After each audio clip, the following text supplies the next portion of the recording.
Now let's take a look at this interesting scenario, interested witnesses. So what about the witnesses themselves? Okay, well, the probate code, specifically 6112, talks about this scenario where we have, and what does we mean by an interested witness?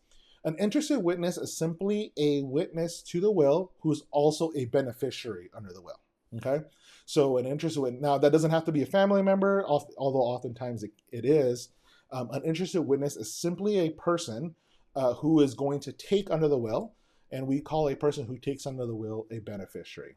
So what happens if one of the witnesses under the for the will is this interested witness? They're a beneficiary also under the will.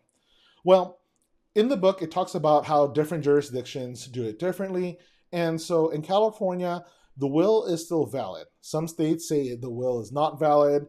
In California, we say, well, the will is still valid, but a rebuttable presumption arises that the witness procured the device, that is to say the inheritance, by duress, menace, fraud, or undue influence. Okay? So will is still valid. That's the key, one of the first key points. That if you have an interested witness, will is still valid. It is not invalid.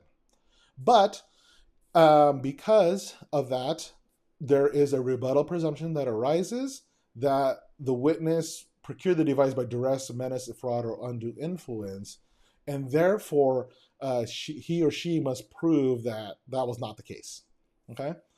But if he or she fails to rebut the presumption, the witness gets a proportion of the device not to exceed his interstate share. So basically what California has says, look, if one of the witnesses is interested, then we're going to presume that we're going to attach a presumption that there was some kind of duress or menace, fraud, or undue influence in it, but we're not going to completely disinherit that interested witness. Rather, what we're going to do is we're going to default them to what they would have got under their intestate share.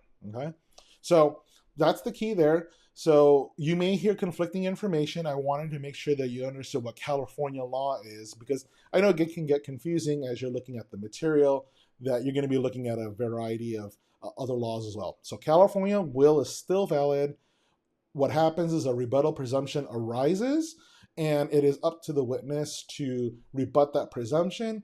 If the witness fails to rebut the presumption, then it's not that they're disinherited, their proportion or what they get as an inheritance essentially defaults to what is their intestate share. Okay. Now there is an exception to this rule. It's called the supernumerary rule. And essentially that's when you have at least two other disinterested witnesses. Okay. So essentially you have three witnesses. One is this interested witness, which is also basically a beneficiary under the terms of the will that he or she witnessed. But if you have two other disinterested witnesses, then California says that essentially meets the requirement for two witnesses. The fact that you have a third witness, it kind of negates that that protection. So we're going to go ahead and allow the person to inherit as is stated in the will beyond their intestate share. Okay, so that is an exception, that if you do have an interested witness, there is a presumption that arises, and if they fail to rebut that presumption, then their share is limited to their intestate share, unless you have two other disinterested witnesses.